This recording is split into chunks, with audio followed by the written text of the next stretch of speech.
Hello everyone. इस video में हम लोग बायोलॉजी का एक इम्पॉर्टेंट चैप्टर है जो कि है पादप आकार की। इसी पूरे चैप्टर को हम लोग इस वीडियो में कंप्लीट करने वाले हैं।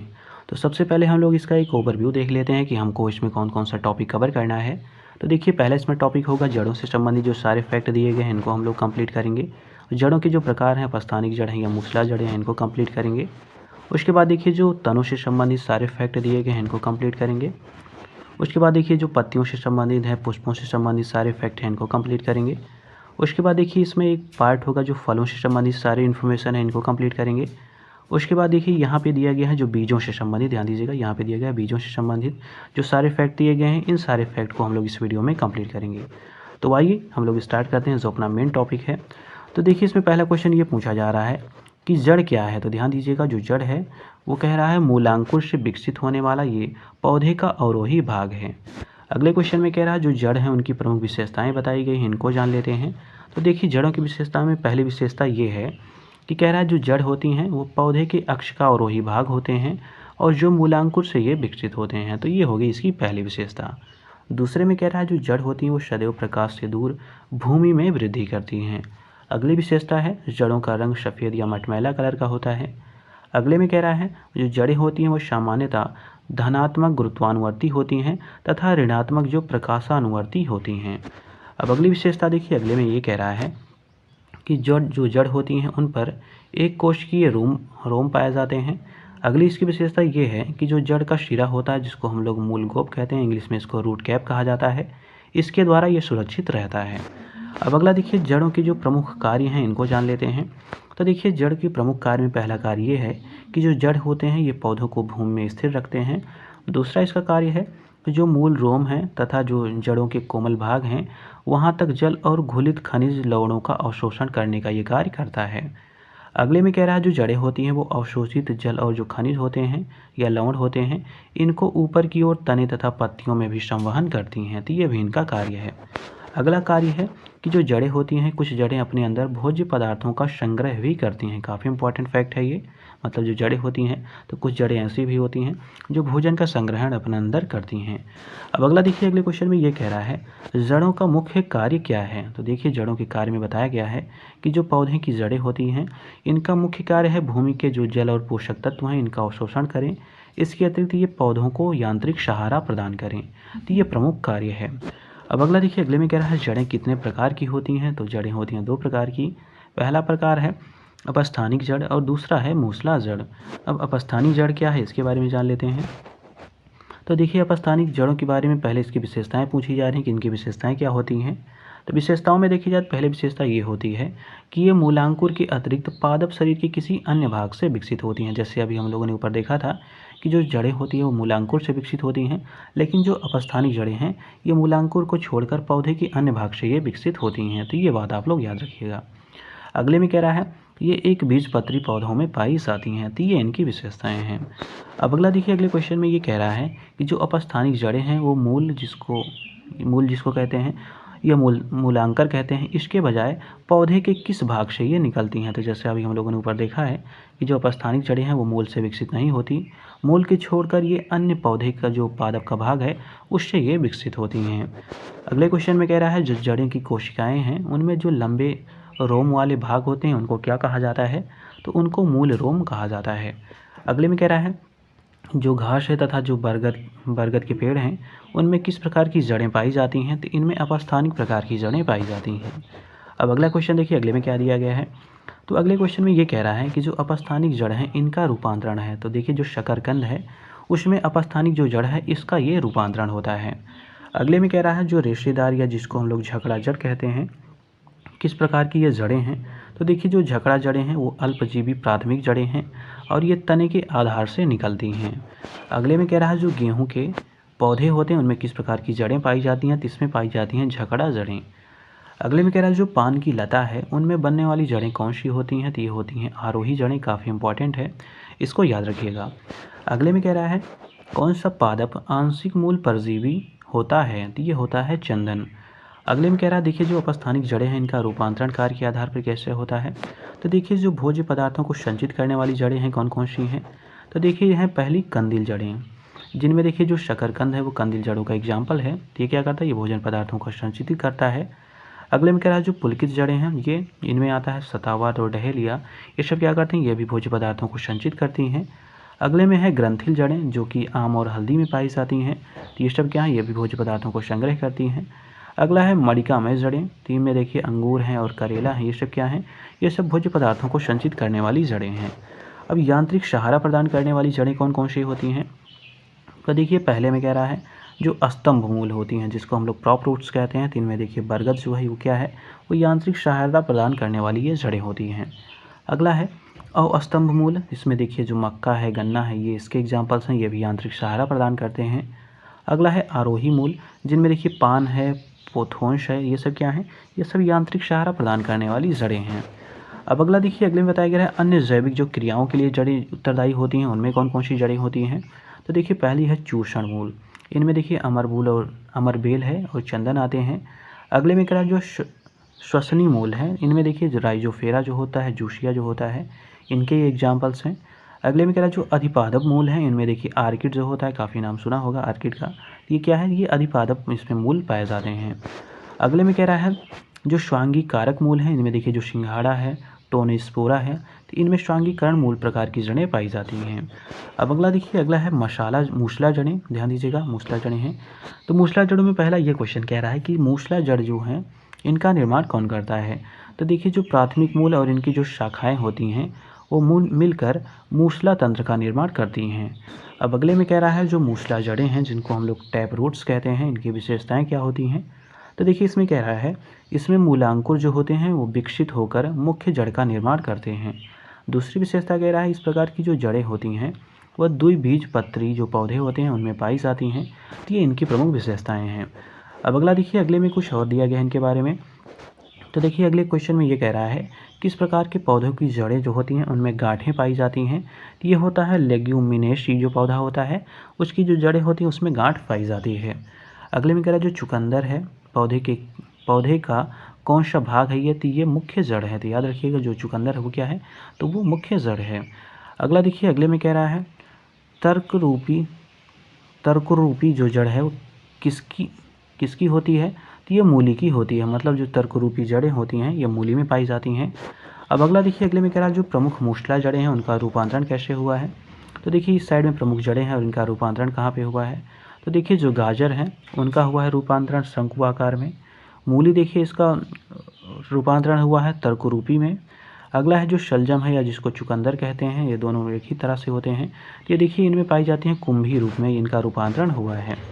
अगला देखिए अगला है राइजोफोरा और जो पादप सुंदरी हैं, तो ये देखिए श्वसन मूल प्रकार में इनका रूपांतरण हुआ है। अगले में है शकरकंद या जिसको हम दूसरा है मिराबिलिस, इनमें देखिए गांठ प्रकार की जो गांठदार जड़ें होती हैं वो इनमें रूपांतरण हुई होती हैं। अब अगला देखिए दूसरा इसमें पार्ट है जो है तना, जिसको हम लोग स्टेम कहते हैं, इससे संबंधित जो फैक्ट दिए गए हैं इनको देख लेते हैं। तो देखिए पहले इसमें ये कह रहा है कि तना क्या है, तो देखिए तनों के बारे में बताया जा रहा है कि जो तना होते हैं वो प्रांकुर से बनने वाला पादप का वायवीय भाग होते हैं, जो पत्तियाँ जो शाखाएँ हैं तथा जो पुष्प हैं इनको ये धारण करते हैं। अगले में कह रहा पादप कली क्या है, तो ये एक भ्रूणीय टहनी है।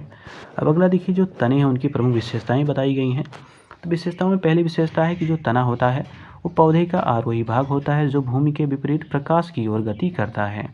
अगले में कह रहा है तने का जो अग्रशिरा होता है उस पर कलिकाएं पाई जाती हैं जिनसे तना वृद्धि करता है। अगले में कह रहा है तने पर शाखाएं तथा पत्तियां लगती हैं।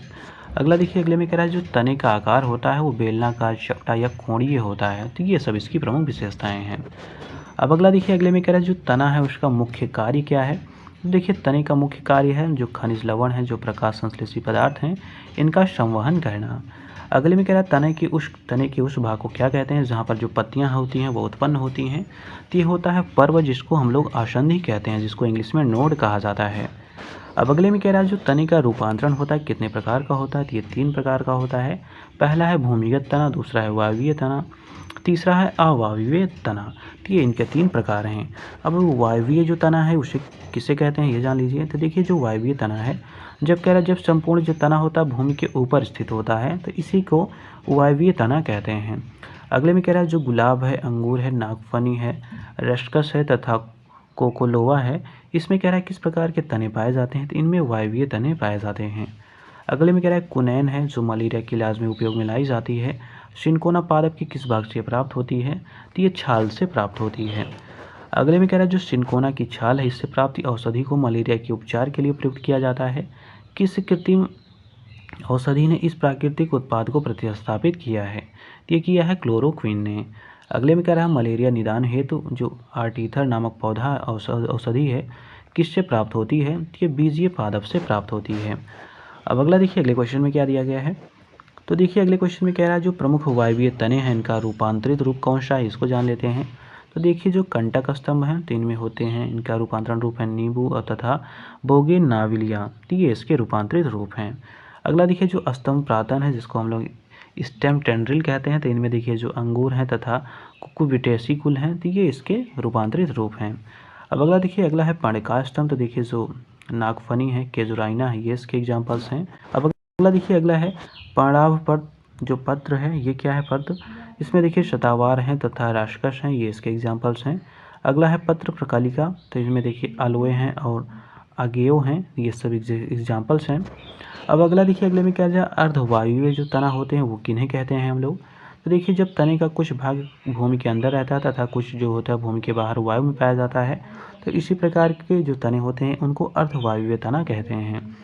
अगले में कह रहा है किसके तने में कायिक जनन के लिए कलिकाएं जो होती हैं वो पाई जाती हैं? जिनके पास जो होते हैं शाखाओं की उत्पत्ति, जिनके पास जो होते हैं वो शाखाओं की उत्पत्ति उनसे होती है, तो ये होते हैं अर्धवायुव्य तने। अब अगला देखिए अगले में कह रहा है जो प्रमुख अर्धवायुव्य तने हैं इनका रूपांतरित रूप कौन कौन सा है, इसको जान लेते हैं। तो देखिए पहला है भूस्तरी जिसको हम लोग स्टोलोन कहते हैं, तो इनमें देखिए जो अरुई होता है, पैसिफ्लोरा होता है, ये इसके सब एग्जाम्पल्स हैं। अगला देखिए अगला है अंतः भूस्तरी, तो इसमें देखिए जो पिपरमेंट होता है, गुलदाउदी होता है, इसके एग्जाम्पल्स हैं ये। अगला है ऊपरी भूस्तरी, देखिए इसमें होते हैं दूब घास और मर्सिलिया, तो इसके ये एग्जाम्पल्स हैं। अगला है भूस्तरिका, इसमें देखिए होते हैं जलकुंभी, तो ये सारे इसके एग्जाम्पल्स हैं। अब अगला देखिए अगले में कह रहा है जो भूमिगत तना है उन किसे कहते हैं। तो देखिए कह रहा है तने का वो भाग जो भूमि के अंदर पाया जाता है उसको हम लोग भूमिगत तना कहते हैं। देखिए जैसे आलू हैं, हल्दी हैं, अदरक हैं, ये सब क्या है, ये सब भूमिगत तने के एग्जाम्पल्स हैं। अगला कह रहा है आलू क्या है, तो ये एक कंद है। अगले में कह रहा है कौन सा रूपांतरित स्तंभ है, तो ये है आलू। अगले में कह रहा है आलू का कौन सा भाग खाए जाने योग्य होता है, तो ये होता है तना। तो याद रखिएगा आलू क्या है, ये तना होता है। अगले में कह रहा है अदरक क्या है, तो ये प्रकंद है। अगले में कह रहा है अदरक तना है, अदरक तना है जड़ नहीं, क्यों कह रहा है, क्योंकि कह रहे हैं इसमें नोड और एंटी नोड होते हैं। अगले में कह रहा है खाना बनाने तथा स्वाद हेतु प्रयोग किया जाने वाला जो अदरक है जो एक क्या है, एक राइजोम है, ये क्या है, ये एक भूमिगत तना का एग्जाम्पल है। अगला देखिए अगले में कह रहा है पौधे कि कौन से भाग से हल्दी प्राप्त होती है, तो ये भी तने से प्राप्त होती है। अगले में कह रहा है हल्दी के पौधे का खाए जाने योग्य हिस्सा कौन सा है, तो ये होता है प्रकंद। अगले में कह रहा है लहसुन की जो अभिलाक्षणिक गंध है उसका क्या कारण है, तो इसमें सल्फर के यौगिक पाए जाते हैं, इसलिए जो लहसुन की ये गंध होती है या कह सकते हैं विशेष प्रकार की उसमें जो गंध होती है वो पाई जाती है। क्यों पाई जाती है, क्योंकि उसमें सल्फर के यौगिक पाए जाते हैं। अगले में कह रहा है कौन सा पदार्थ लहसुन में पाया जाता है, तो ये पाया जाता है एलिसिन। अगले में कह रहा है प्याज के छिलके उतारने पर आंसू आते हैं क्योंकि प्याज निष्कासित करते हैं, तो ये सब सल्फेनिक अम्ल निष्कासित करते हैं। अगले में कह रहा है कौन सा पादप तना जो है परजीवी होता है, तो ये होता है अमरवेल। अगले में कह रहा है शल्ककंद पौधे के किस हिस्से का रूपांतरण है, यह तने का रूपांतरण है। अगले में कह रहा है प्याज में जो खाद्य पदार्थ होता है किस रूप में संचित होता है, तो ये सेलुलोज के रूप में संचित रहता है। अब अगला देखिए अगला क्वेश्चन क्या है। तो अगले क्वेश्चन में कह रहा है भूमिगत तने का रूपांतरित रूप कौन कौन सा है, तो देखिए जो कंद है वो आलू है। प्रकंद देखिए इसमें हल्दी, अदरक, केला, फर्ण ये सब हैं। धनकंद में देखिए जिमीकंद है जिसको सूरन कहते हैं, अरवी है, कचालू है, तो ये सब क्या है, ये सब धनकंद के एग्जाम्पल्स हैं। अगले में कह रहा है शल्ककंद जिसको बल्ब कहते हैं, इसमें देखिए प्याज और लहसुन आते हैं, याद रखिएगा प्याज और लहसुन किस में आते हैं, तो ये शल्ककंद के एग्जाम्पल्स हैं। अब अगला देखिए अगले में कह रहा है जो पत्तियों से संबंधित फैक्ट दिए गए हैं इनको देख लेते हैं।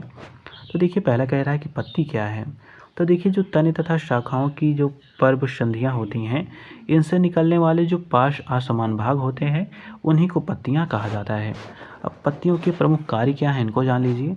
तो पहला कार्य है जो पत्तियाँ होती हैं वो प्रकाश संश्लेषण की क्रिया द्वारा पौधे के लिए भोजन का निर्माण करती हैं। अगला है पत्तियाँ प्रकाश संश्लेषण व श्वसन के लिए विभिन्न गैसों का आदान प्रदान भी करती हैं। इसके अतिरिक्त जो पत्तियाँ होती हैं वो वाष्पोत्सर्जन को भी नियंत्रित करती हैं। अगला कार्य ये होता है कि जो पत्तियाँ होती हैं वो कलिकाओं को सुरक्षा प्रदान करती हैं। यह कंटकों से रूपांतरित होकर पशु पक्षियों से पौधों की रक्षा भी करती हैं। अगले में कह रहा है जो प्रतंतु होते हैं उनमें रूपांतरित होने पर यह कमजोर पौधे का मजबूत आधार प्रदान करती है तथा आरोहण में ये मदद भी करती है। अगले में कह रहा है जो कीटभक्षी पौधे होते हैं उनमें पिचर, ब्लेडर आदि में रूपांतरित होकर प्रोटीन युक्त पोषण में भी ये सहायता करती हैं। अगले में कह रहा है कुछ पत्तियां वर्धी प्रजनन एवं परागण में भी सहायता करती हैं। अगला कह रहा है कुछ पत्तियां भोज्य जो पदार्थ होती हैं जो भोजन संग्रह होते हैं उसका भी काम करती हैं। अगले में कह रहा है पत्तियां कितनी प्रकार की होती हैं, तो पत्तियां 2 प्रकार की होती हैं। पहला प्रकार है सरल पत्ती और दूसरा है संयुक्त पत्ती। अगले में कह रहा है पौधे में गैसों का आदान प्रदान किसके माध्यम से होता है, तो ये पत्तियों में स्थित जो रंध्र होते हैं उन्हीं के माध्यम से होता है। अगले में कह रहा है एक अक्ष या तने पर पत्तियों की जो व्यवस्था है उसको क्या कहते हैं, तो उसको पर्ण विन्यास कहा जाता है। अगले में कह रहा है समानांतर सिरा विन्यास किसमें पाया जाता है, ये एक बीज पत्री जो पौधे होते हैं उनमें पाया जाता है। अगले में कह रहा है एक दलीय पौधों को 2 दलीय पौधों में भेद करने में कौन सी विशेषता मदद करती है, तो ये है शिरा विन्यास। मतलब जो शिरा विन्यास होते हैं उन्हीं के आधार पर एक दलीय पौधों को 2 दलीय पौधे से विभक्त किया जाता है। अगले में कह रहा है किस प्रकार की जो पत्ती होती है उसमें पत्रकों की रचना केंद्रीय सिरा के पास होती है, तो ये है पिनेटली संयुक्त पत्ती। अगला देखिए अगले क्वेश्चन में ये कह रहा है जो घटपाणी है किस प्रकार का पादप है, तो ये कीटाहारी पादप है। अगले में कह रहा है घटपाणी पादपों का कौन सा भाग घट में रूपांतरित होता है, तो ये जो संपूर्ण पत्ती होती है वो रूपांतरित हो जाती है। अगले में कह रहा है नेफेंथीस काशियाना जिसको हम लोग घटपाणी कहते हैं नामक दुर्लभ तथा आपातीय पौधा कहाँ पाया जाता है, तो ये मेघालय में पाया जाता है। अगले में कह रहा है पौधे का कौन सा भाग फूल बनने पर उद्दीपन ग्रहण करता है, तो ये होती हैं पण या जिनको कहते हैं पत्तियां। अब अगला देखिए अगले क्वेश्चन में क्या कह रहा है, तो देखिए अगले क्वेश्चन में यहाँ पे दिया गया है जो प्रमुख रूपांतरित पत्तियां हैं इनका रूपांतरित रूप कौन सा है इसको जान लेते हैं। तो देखिए जो नागफनी है या जिसको हम लोग दूसरा है आर्जीमोना कहते हैं, इनमें पर्णकंटक हो जाते हैं। मतलब जो पत्तियाँ होती हैं वो पर्णकंटक में कन्वर्ट हो जाती हैं। मटर देखिए तो जो पर्ण प्रतान होते हैं उसमें ये कन्वर्ट हो जाते हैं। ऑस्ट्रेलियन जो बबूल हैं इसमें पर्णावृत्त जो होते हैं वो रूपांतरित होते हैं। अगला है घटपाणी, तो इसमें घटपाणी ही पिचर्स जो कहते हैं वो रूपांतरित इसमें हो जाती हैं। पत्तियाँ जो होती हैं वो इसमें रूपांतरित हो जाती हैं। अगला है यूट्रिकुलेरिया, ये जो होता है ये ब्लैडर वर्ट में कन्वर्ट हो जाता है, ब्लैड वर्ट में। अब अगला देखिए अगला जो पार्ट है इसमें पुष्पों से संबंधित जानकारियाँ दी गई हैं, इनको जान लेते हैं। तो देखिए पहला ये कह रहा है पुष्प क्या है, तो पुष्प कह रहा है पौधों में प्रजनन अंग होते हैं जिससे पौधे में लैंगिक प्रजनन की क्रिया होती है। अगले में कह रहा है जीवन चक्र की दृष्टि से पौधे का सबसे महत्वपूर्ण अंग कौन सा है, तो ये होता है पुष्प।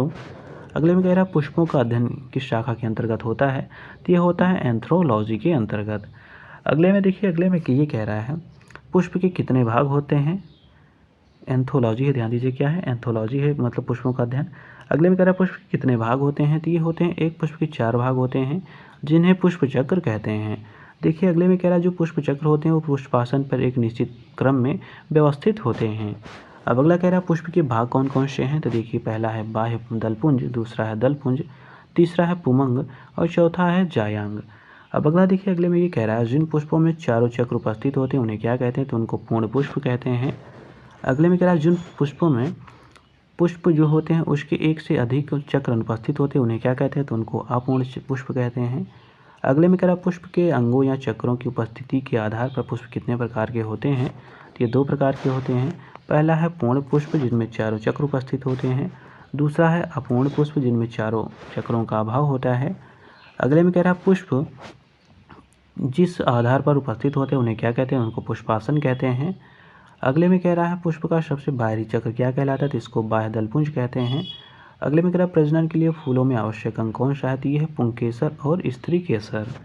अगले में कह रहा है पौधे के जो नर प्रजनन अंग होते हैं उनको क्या कहते हैं, तो उनको कहते हैं पुंकेसर। अगले में कह रहा है पुंकेसर के मुख्य भाग क्या कहलाते हैं, तो ये परागकोश या पुंतंतु जो होते हैं उनको ये कहा जाता है। अब अगले क्वेश्चन में ये कह रहा है जो परागकण होते हैं वो कहाँ पे पाए जाते हैं, तो ये परागकोश में होते हैं। अगले में कह रहा है पौधे में अर्धसूत्री विभाजन के अध्ययन के लिए सबसे उपयुक्त भाग कौन सा है, तो ये है परागकोश। अगले में कह रहा है पुष्पों का मादा जनन अंग जो है वो क्या कहलाता है, तो ये स्त्री केसर या इसी को कार्पेल भी कहा जाता है। अब अगला क्वेश्चन देखिए अगले में कह रहा है पुष्प के मध्य भाग में स्थित होता है, क्या स्थित होता है, तो इसमें होता है कार्पेल। अगले में कह रहा है पुष्प में स्त्री केसर के जो शीर्ष भाग होते हैं उनको क्या कहा जाता है, तो उनको वर्तिकाग्र कहा जाता है जिसको इंग्लिश में स्टिग्मा कहते हैं। अगले में कह रहा है केसर जो होता है मसाला बनाने के लिए पौधे का कौन सा भाग उपयोग में लाया जाता है, तो ये वर्तिकाग्र को यूज किया जाता है जिसको स्टिग्मा कहा जाता है। अगले में कह रहा है पुष्प में जयांग सर्वोच्च स्थान पर होते हैं और जो अंग होते हैं नीचे स्थित होते हैं, इसे क्या कहते हैं, तो इसे अधोजयांगता कहते हैं। अगले में कह रहा है एक लिंगी पुष्प किसमें पाया जाता है, तो ये पाया जाता है पपीते में। अगले में कह रहा है उभयलिंगी पुष्प किसमें पाया जाता है, जो उभयलिंगी पुष्प होता है वो सरसों में पाया जाता है।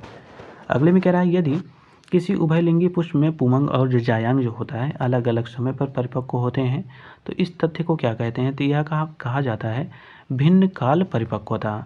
अगले में कह रहा है लौंग क्या है, तो ये बंद कलियाँ हैं। अगले में कह रहा है लौंग पौधे के किस भाग से प्राप्त होता है, तो पुष्प की कलियों से ये प्राप्त होता है। अगले में कह रहा है केसर किसका सूखा मिश्रण है, तो ये फूल और बीज बनाने वाले भागों का ये मिश्रण है। अगले में कह रहा है दुनिया का सबसे बड़ा खिलने वाला पुष्प कौन सा है, तो ये है रिफ्लेसिया आर्नोल्डी। अगले में कह रहा है परागकण की विधियां हैं, तो ध्यान दीजिएगा जो परागकण है ये देखिए होता है वायु परागण द्वारा, कीट परागण द्वारा, जल परागण द्वारा, जंतु परागण द्वारा, पक्षियों के परागण द्वारा होता है, मेलिकोफिल्स के द्वारा होता है तथा चिरोप्टोफिलिस के द्वारा भी ये परागण होता है। अब देखिए जो फल से संबंधित फैक्ट हैं उनको जान लेते हैं। तो देखिए पहला ये कह रहा है फल क्या है, तो ध्यान दीजिएगा जो फल है वो एक परिपक्व अथवा पूर्णतः निर्मित अंडाशय है जिसका निर्माण कह रहा है निषेचन के उपरांत होता है। अगले में कह रहा है पादपों में परिपक्व अंडाशय पादप के किस भाग में परिवर्तित होता है, तो ये फल में परिवर्तित होता है। अगले में कह रहा है पादप का जो वर्धी भाग है वो नहीं होता, तो जो फल होता है ध्यान दीजिएगा वो वर्धी भाग नहीं होता है। अगले में कह रहा है फल कितने प्रकार के होते हैं, तो 2 प्रकार के होते हैं। पहला है सत्य फल जिनमें आम आता है, असत्य फल है जिनमें सेब आता है, तो ये इसके 2 प्रकार। अगले में ये कह रहा है क्वेश्चन में ध्यान दीजिए, इसमें कह रहा है अंडाशय से निर्मित होने, ध्यान दीजिएगा कह रहा है अंडाशय से निर्मित होने वाले फल को क्या कहते हैं, तो इसको वास्तविक फल कहते हैं। अगले में कह रहा है पुष्पीय भाग के जो फल होते हैं उनमें परिवर्तित होने वाले फल को क्या कहते हैं, तो इनको कूट फल या इसी को फॉल्स फ्रूट कहते हैं या इसी को असत्य फल कहते हैं।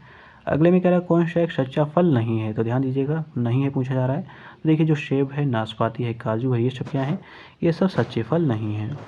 अगले में कह रहा है सेब के फल में लाली का क्या कारण होता है, मतलब लाल क्यों वजह वो पाया जाता है, तो ये पाया जाता है एंथ्रोसाइनिन के कारण। अगले में कह रहा है फलों में मीठे स्वाद का कारण क्या है, तो ये है फ्रक्टोज की मात्रा। अगले में कह रहा है फल शर्करा किसे कहते हैं, तो ये फ्रक्टोज को कहते हैं। अगले में कह रहा है फ्रक्टोज किस प्रकार की शर्करा है, तो ये मोनोसैकेराइड शर्करा है। अब अगला क्वेश्चन देखिए अगले में क्या दिया है, तो देखिए अगले में कह रहा है टमाटर क्या है, तो टमाटर एक फल है। अगले में कह रहा है टमाटर में लाल रंग किस कारण पाया जाता है, तो लाइकोपिन के कारण होता है।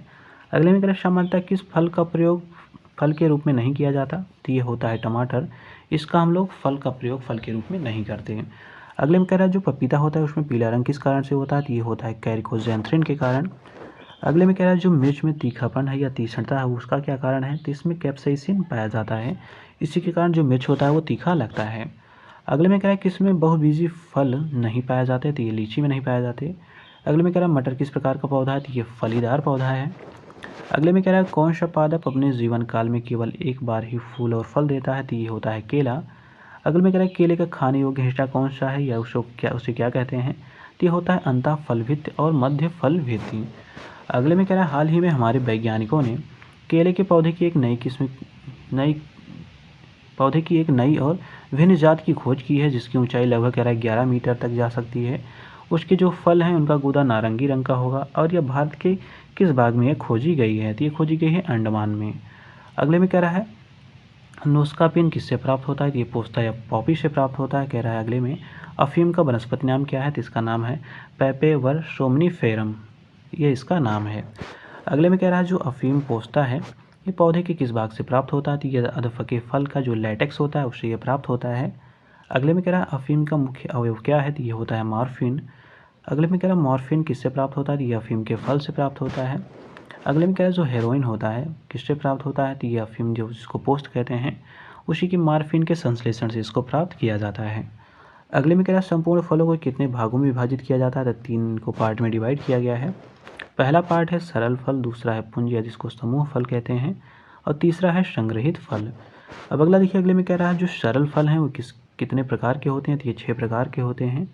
अगले में कह रहा है जो सरस है, ध्यान दीजिएगा सरस जो फूल हैं, कह रहा है जो सरस फल हैं, ध्यान दीजिएगा जो सरस फल हैं इनके कितने प्रकार हैं, तो देखिए सरस फलों के प्रकार देखेंगे इस साइड में हम लोग, इस साइड में दिया गया सरस फलों के प्रकार और दूसरे हैं इसके फल के एग्जाम्पल्स। तो देखिए अगला है अस्थिल फल, जिसको हम लोग ड्रुप कहते हैं। तो इनमें देखिए आम आते हैं, बेर आते हैं, सुपारी आते हैं, नारियल आते हैं, ये इसके एग्जाम्पल हैं। दूसरा है प्रकार में बेरी, इसके अंतर्गत अमरूद, टमाटर, मिर्च, अंगूर, केला ये सब आते हैं। अगला है हेस्पीरिडियम, इसके अंतर्गत नींबू, संतरा, मौसम्बी ये सब आते हैं। अगला है वेलास्टा, क्या है वेलास्टा, इसके अंतर्गत अनार आता है। अगला है पोम, तो पोम के अंतर्गत सेब, नाशपाती आता है। पीपो के अंतर्गत देखिए खीरा, ककड़ी, लौकी, तरबूज ये सब आते हैं। अब अगला क्वेश्चन देखिए अगले में क्या दिया गया है। तो देखिए अगले क्वेश्चन में ये कह रहा है ऐसे फलों को क्या कहते हैं जिनके बाहरी छिलके और गूदे के अंदर एक सख्त गुठली होती है, इनको ड्रूप कहा जाता है। अगले में कह रहा है लीची के जो फल होते हैं उनको किस प्रकार में रखा जाता है, तो इनको जो ड्रूप की कैटेगरी होती है उसमें ये रखे जाते हैं। अगले में कह रहा है शुष्क फल कितने प्रकार के होते हैं, तो 9 प्रकार के होते हैं। अब अगला देखिए प्रमुख शुष्क फलों के प्रकार बताए गए हैं। इस साइड में जो शुष्क फल उनके प्रकार हैं, इनके एग्जाम्पल्स हैं, इसको देख लेते हैं। तो देखिए पहला है कैरियोप्सिस, ध्यान दीजिएगा जो कैरियोप्सिस है उसके अंतर्गत देखिए गेहूँ, जौ, धान, मक्का ये सब आते हैं। अगला है फली, इसके अंतर्गत चना, मटर, सेम आते हैं। अगला है सिल्यूकिया, ध्यान दीजिएगा सिल्यूकिवा, इसके अंतर्गत देखिए जो सरसों और मूली हैं ये सब आते हैं। अगले में कह रहा है जो कोष्ठ विदारक हैं, इसके अंतर्गत देखिए भिंडी और कपास आता है। क्रोमाकार्प के देखिए क्रोमोकॉर्प के अंतर्गत धनिया, जीरा, सौंफ आता है। शिपशेला के अंतर्गत गेंदा और ज्वार, सूरजमुखी आता है। अगले में कह रहा है जो नट होता है, नट के अंतर्गत देखिए काजू आता है, लीची आता है, सिंघाड़ा आता है। अगले में कह रहा है लिमेंटम, इसके अंतर्गत आता है लोमेंटम, ध्यान दीजिएगा लोमेंटम के अंतर्गत आता है मूंगफली, इमली, बबूल। रेगमा के अंतर्गत देखिए जिरेंडी होती हैं वो आती हैं। अब अगला देखिए अगले में ये कह रहा है जो पुंज फल या जो समूह फल हैं वो कितने प्रकार के होते हैं, तो वो 4 प्रकार के होते हैं। देखिए पुंज फल के प्रकार इस साइड में दिए गए हैं, इनके एग्जाम्पल दिए गए हैं, इनको देख लेते हैं। तो देखिए पहला कह रहा है बेरी का पुंज फल, ये होता है शरीफा, इसका एग्जाम्पल है। अगले में कह रहा है जो अस्थिल है इसका जो पुंज फल है ये इसमें देखिए रसभरी, इसका एग्जाम्पल है। अगले में कह रहा है जो फॉलिकल का पुंज फल है इसमें देखिए जो चंपा है, मदार है, सदाबहार है, ये सब इससे एग्जाम्पल्स हैं। अगले में कह रहा है एकीना का जो पुंज फल होता है उसमें देखिए कमल है, स्ट्रॉबेरी है, ये सब इसके एग्जाम्पल्स हैं। अब अगला देखिए अगले में ये कह रहा है जो साग्रंथिल फल होते हैं वो कितने प्रकार के होते हैं, तो वो 2 प्रकार के होते हैं। पहला इसका प्रकार है सोरोसिस, जिनमें देखिए शहतूत है, कटहल है, अनानास है।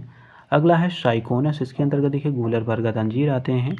अगले में कह रहा है जो सोरोसिस है वो फल कौन से होते हैं, देखिए जो शहतूत है, कटहल है, अनानास है, ये सब सोरोसिस फल के एग्जाम्पल्स हैं। अब देखिए जो इसका लास्ट चैप्टर है जो कि है बीज से संबंधित, इसको कवर कर लेते हैं। तो देखिए इसमें कह रहा है बीज में कितने भाग होते हैं, तो 3 भाग होते हैं। पहला है बीज पत्र, मूलांकुर, प्रांकुर, ये इसके पार्ट हैं। अगले में कह रहा है पौधे के बीज में एक खाद्य भंडार के रूप में कौन कार्य करता है, तो जो बीज पत्र होता है वो खाद्य भंडार के रूप में कार्य करता है। अगले में कह रहा है पौधे कह रहा है भविष्य के लिए खाद्य को बीज के किस भाग में संग्रहित करते हैं, तो ये करते हैं कोटिलेडोन में। ध्यान दीजिएगा जो कोटिलेडोन होता है उसको ये क्या करते हैं, जो पौधे होते हैं उन बीज क्या करते हैं, ये खाद्य पदार्थ के रूप में उसको संग्रहित कर लेते हैं। अब अगला देखिए अगले में ये कह रहा है, यहाँ पे दिया गया है, इसमें कह रहा है बीज अंकुरण के दौरान जो होता है मूलांकुर होता है, विकसित होकर किसका निर्माण करता है, तो ये जड़ का निर्माण करता है। अगले में कह रहा है बीज अंकुरण के जो प्रांकुर होते हैं विकसित होकर किसका निर्माण करते हैं, तो ये तने का निर्माण करते हैं। अगले में कह रहा है जो पादप फल खाने का योग्य भाग जो होता है उसको जान लेते हैं। तो देखिए जो कह रहा है जो गाजर है, मूली है, शलजम है, चुकंदर है, ये सब जड़ हैं, मतलब ये सब खाने योग्य जो इसका भाग है, जड़ें खाते हैं हम लोग। अगले में कह रहा है जो आलू है, प्याज है, लहसुन, अदरक है, हल्दी, ये सब क्या है, ये सब तने के एग्जाम्पल्स हैं। अगले में कह रहा है जो अनानास है इसमें परिपल्पुंज होता है वो खाया जाता है। शहतूत में देखिए सहपत्र, परिदल और बीज ये खाए जाते हैं। अगले में कह रहा है कटहल, इसमें परिदल पुंज और बीज खाए जाते हैं। अगले में कह रहा है जो सेब, नाशपाती है, इसका पुष्पासन जो पार्ट होता है वो खाया जाता है। अगला है अमरूद, अंगूर, शरीफा, इसमें फल भी दिखाया जाता है। केले का देखिए मध्य व अंतः जो फलवितियाँ होती हैं वो खाई जाती हैं। अगले में कह रहा है जो आम है, पपीता है, इसमें मध्य फलवितियाँ खाई जाती हैं। अगला है जो काजू है, सिंघाड़ा है, इसमें बीज पत्र खाए जाते हैं। टमाटर का देखा जाए तो इसमें फलविति तथा बीजांडसन होते हैं वो खाए जाते हैं। अगले में कह रहा है जो बेल है, बेल के अंतर्गत देखिए जो मध्य और अंतः फलवितियाँ होती हैं वो खाई जाती हैं। अगले में कह रहा है जो गेहूँ है, नारियल है, इसमें भ्रूणपोष जो होते हैं वो खाए जाते हैं। अगले में कह रहा है चना, मूंगफली जो है इनमें देखिए बीज पत्र और भ्रूण खाए जाते हैं। अगला है नारंगी नींबू, इसमें रसीले जो रोम होते हैं वो खाए जाते हैं। अगले में कह रहा है जो लीची है उसमें जो एरिल पोर्शन होता है वो खाया जाता है। अनार का देखा जाए तो रसीले जो बीज चोल होते हैं वो खाए जाते हैं। अब इसका ये लास्ट है जिसको हम लोग विविध कहते हैं। इसको कंप्लीट कर लेने के बाद ये पूरा चैप्टर कंप्लीट हो जाएगा। तो देखिए इसमें पहला ये कह रहा है पौधों को पराबैंगनी विकिरण जो होते हैं उनसे होने वाली हानि से बचाने वाला वर्णक कौन सा है, काफ़ी इंपॉर्टेंट है। इसका नाम है कैरोटोनाइड। ध्यान दीजिएगा क्या नाम है, कैरोटोनाइड इसका नाम है। अगले में कह रहा है सबसे पहला ट्रांसजेनिक पौधा कौन सा है, तो ये है तंबाकू। अगले में कह रहा है कौन सा अनाज जो है मानव निर्मित है, यह है ट्रिट्रिकेल। अगले में कह रहा है जो ट्रिट्रिकेल है किन दो अनाज के संकरण क्रिया द्वारा ये निर्मित है, तो ये गेहूँ और राई, इसी के द्वारा ये मिश्रित करके बनाया गया है, संकरण द्वारा बनाया गया है। अगले में कह रहा है जो सुनहरे चावल हैं उनमें बीटा कैरोटीन जीन कहाँ से आता है, तो ये आता है डैकोडिल से। किससे आता है, डैकोडिल से ये आता है। अगले में कह रहा है कार्ग किस पेड़ से प्राप्त होता है, तो वह होता है क्वेकस से। अगले में कह रहा है बीजों के जो प्रकीर्णन है उसकी सेंसर विधि पाई जाती है, तो ये पोस्ते में होती है। अगले में कह रहा है कौन सा पादप रेशा जो तने से प्राप्त होता है, तो वह सनई या जूट इसको कहते हैं। अगले में कह रहा है लास्ट जो क्वेश्चन इसमें कह रहा है कौन आनुवांशिक रूप से संशोधित पादप है, तो ये है गोल्डन राइस।